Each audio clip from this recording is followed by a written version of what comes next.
Olá pessoal, hoje vamos fazer uma aula sobre as bases patológicas da asma. Os objetivos dessa aula serão conceituar a asma, entender os mecanismos fisiopatológicos baseados na morfologia e fazer as correlações radiosemiológicas dessa doença. Então, a asma é definida simplesmente como uma reação alérgica dos brônquios. Vocês vão perceber que outras definições incluem um padrão obstrutivo e uma lesão reversível. Mas como vocês vão perceber no decorrer dessa aula, essas são características decorrentes dessa reação nos brônquios. A asma é definida por 3 fases ou reações. A fase de sensibilização, que ocorre uma única vez para cada alérgeno, como nós veremos no decorrer da aula. As fases imediata ou precoce e a fase tardia.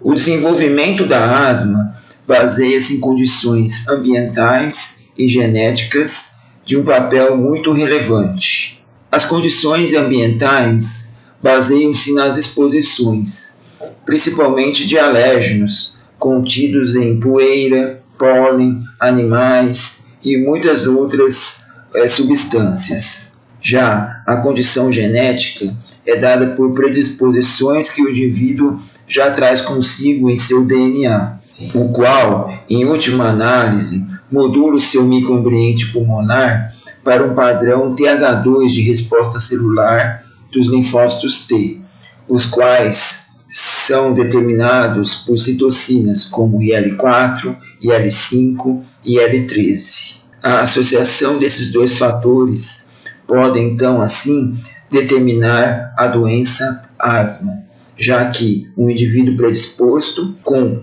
exposições positivas vai encontrar as condições perfeitas, fisiopatologicamente falando, para o desenvolvimento da doença asma.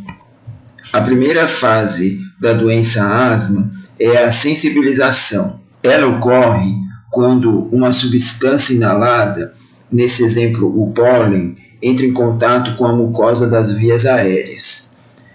Essa mucosa identifica pequenas partes proteicas dessas partículas inaladas. Essas partes são chamadas de alérgenos. Os alérgenos na mucosa brônquica vão entrar em contato com as células apresentadoras de antígeno, aqui nesse esquema representado por essa célula verde. A célula apresentadora de antígeno capta esse alérgeno, processa no seu interior e apresenta as células inflamatórias do interstício pulmonar. Essa apresentação é feita às células T do tipo naive, e essa apresentação sofre influência de receptores, além da partícula processada, e outras citocinas envolvidas, promovendo assim o desenvolvimento de células T do padrão TH2.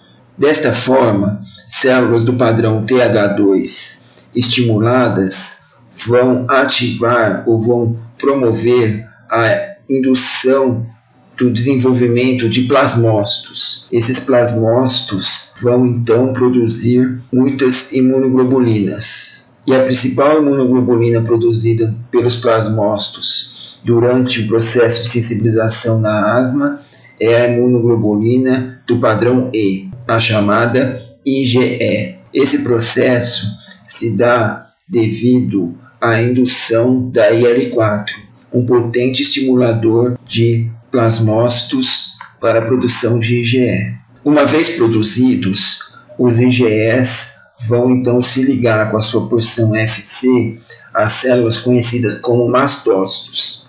Esses mastócitos possuem múltiplos grânulos em seu interior.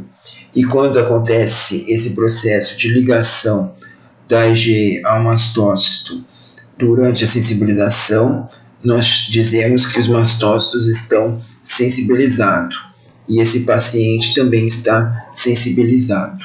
Dessa forma, em uma segunda exposição, o grão de pólen novamente adentra a via aérea e alcança a mucosa brônquica, liberando seus alérgenos, desencadeando então a fase imediata ou precoce. Esses alérgenos vão entrar em contato com as imunoglobulinas do padrão E, as IgEs, e vão então promover uma ativação dos mastócitos que estão no interior da mucosa brônquica. Essa ativação promove a degranulação, que é a liberação dos seus grânulos dos mastócitos, promovendo diversas reações. Esses grânulos são compostos por diversas substâncias, e eu gostaria de destacar aqui algumas delas, como por exemplo a histamina, os leucotrienos, C4 e D4, a prostaglandina D2 e o PAF, fator ativador de plaqueta. Todos esses mediadores vão promover as respostas típicas de uma asma aguda ou da chamada crise asmática. E eles são broncoespasmo e hipersecreção mucoide. Aqui vemos uma representação histológica de um paciente que faleceu em crise asmática.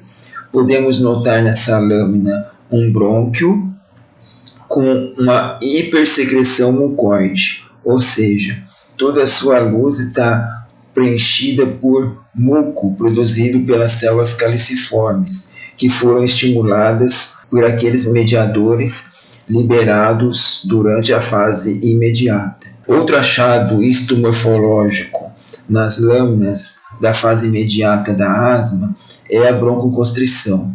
Então aqui observamos a camada muscular totalmente contraída e enrugando a submucosa. Então percebam que o epitélio fica enrugado, fica dobrado por conta da broncoconstrição, por conta do aperto dessa musculatura lisa brônquica, decorrente também aqui dos mediadores liberados pelos mastócitos na fase imediata da asma, promovendo então uma crise asmática ou estado de mal asmático. Como decorrência da broncoconstrição e da impactação mucoide, esse pulmão fica hiperinsuflado.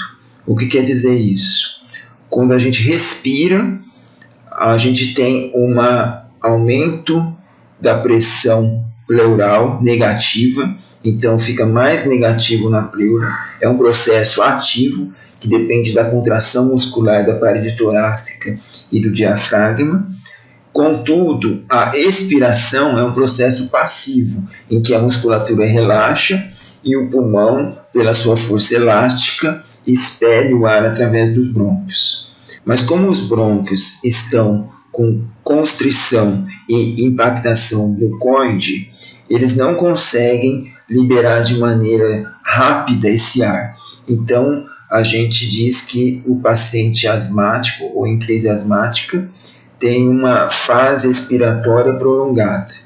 E a consequência direta disso é uma hiperinsuflação, que é o que vemos nesse raio-x, onde os campos pulmonares eles ficam mais escurecidos, mais pretinhos, né, do que o normal, e a gente também vê um aumento dos espaços intercostais, um aumento do diâmetro ápice caudal, indicando então essa hiperinsuflação. Dessa forma, mediante as considerações fisiopatológicas descritas e explicadas até agora, vamos tentar fazer as correlações semiológicas. Então, a fase imediata precoce é considerada uma crise asmática ou um estado de mal asmático, e ela começa com mastócito sensibilizado mais alérgeno, promovendo a degranulação de mastócitos. A consequência direta disso é a obstrução brônquica aguda, tanto por broncoconstrição como por produção mucoide e sua impactação. Como o ar não consegue entrar e sair de maneira eficiente, o paciente começa a ter dispneia e começa a ter sibilância. Sibilância é aquele barulhinho quando você tem uma obstrução de um caninho, por exemplo, e o ar começa a passar com uma velocidade maior. É como se fosse assoprar um cano entupido. Aquilo vai gerar um barulho, e aqui no caso do pulmão, esse barulhinho típico da asma, da crise asmática, é chamado de sibilância. Bom, essa obstrução também promove uma expiração prolongada, que no raio-x vai se transparecer como um processo de hiperinsuflação pulmonar, e na semiologia nós teremos a palpação, um frêmito tórico-pulmonar diminuído, a ausculta nós teremos um murmúrio vesicular diminuído, e a percussão nós teremos um som timpânico, que é aquele similar a bater em uma caixa oca, por exemplo. Então, essa é a via fisiopatológica correlacionada com os achados semiológicos de uma crise asmática. Mas a asma não se limita à fase imediata ou precoce. Ela também possui uma fase tardia, em que as células TH2 e os mastócitos degranulando produzem uma interleucina chamada interleucina 5. Essa interleucina 5 é um potente atrator de eosinófilos, promovendo então um infiltrado eosinofílico nos pacientes asmáticos na fase tardia, que vai de 2 horas a 24 horas após o início dos sintomas do paciente. Aqui nessa lâmina histológica podemos observar então esse infiltrado eosinofílico, que são essas células mais avermelhadas, pontilhadas. Tá vendo? A gente vê várias células, normalmente binucleadas. Tá vendo? Ó, aqui, aqui, ó, bem bonito. Aqui, aqui, né? Aqui. Então esse pulmão, esse pedaço de pulmão realmente tem um infiltrado eosinofílico importante, denotando então a fase tardia da asma. E qual é o papel desse infiltrado eosinofílico na asma? Os eosinófilos também degranulam, liberam seus glânulos vermelhinhos. Além dos glânulos, os eosinófilos também liberam cristais compostos de galectina 10, chamados de cristais Charcot-Leyden, que, como podemos ver aqui nesse escarro de um paciente asmático, é de fato um cristal, é de fato uma estrutura pontiaguda, alongada e eosinofílica. E qual é o papel desse cristal, dos grânulos dos eosinófilos, dos grânulos dos mastócitos, do papel das células TH2 na fase tardia da asma? Todos eles, de algum modo, vão, em última análise, promover lesão epitelial. Então, eles lesam o epitélio brônquico na fase tardia. E qual a consequência da lesão epitelial brônquica na fase tardia da asma? Uma delas, a gente está observando aqui nessa lâmina histológica, que é a hiperplasia de células caliciformes, onde observamos um aumento do número de células caliciformes, as quais terão uma produção de muco muito mais abundante. Aqui no maior aumento, um aumento de 100 vezes no óleo de imersão, observamos muitas células caliciformes com vacúolos gigantes preenchidos por muco. Algumas células ciliadas ainda são observadas, como podemos perceber por esses cílios no canto superior esquerdo da tela. Mas a maioria das células são células caliciformes preenchidas por material mucoide. Percebam também um demarcado espessamento da membrana basal, característico desses pacientes asmáticos. Um outro efeito é o remodelamento brônquico, onde nós vemos uma deposição de matriz celular, e nesse paciente aqui, por essa lâmina histológica, percebemos já um grau avançado de remodelamento, inclusive dissecando as fibras musculares lisas brônquicas com deposição de matriz celular. Perceba que ainda notamos alguns eosinófilos em meio a essa matriz celular, indicados aqui pela seta amarela.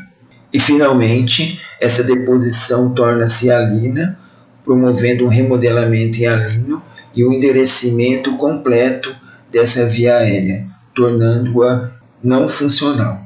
E qual é a consequência dessa fase tardia na asma? É limitar uma broncoconstrição reversível a um remodelamento brônquico irreversível. E como nós quebramos essa cadeia de eventos para que esse remodelamento irreversível não aconteça? É através do tratamento. Então, o tratamento eficaz faz com que o paciente, além de evitar as crises asmáticas, também não evolua para um remodelamento brônquico irreversível e assim tenha uma lesão pulmonar irreversível. Esse tratamento deve ser contínuo e baseado no infiltrado celular da fase tardia da asma. Espero que vocês tenham entendido os processos fisiopatológicos e suas correlações semiológicas e radiológicas da asma. Deixe seus comentários e sugestões e se inscreva no canal do YouTube e do Facebook para receber mais vídeos como esse. Um abraço.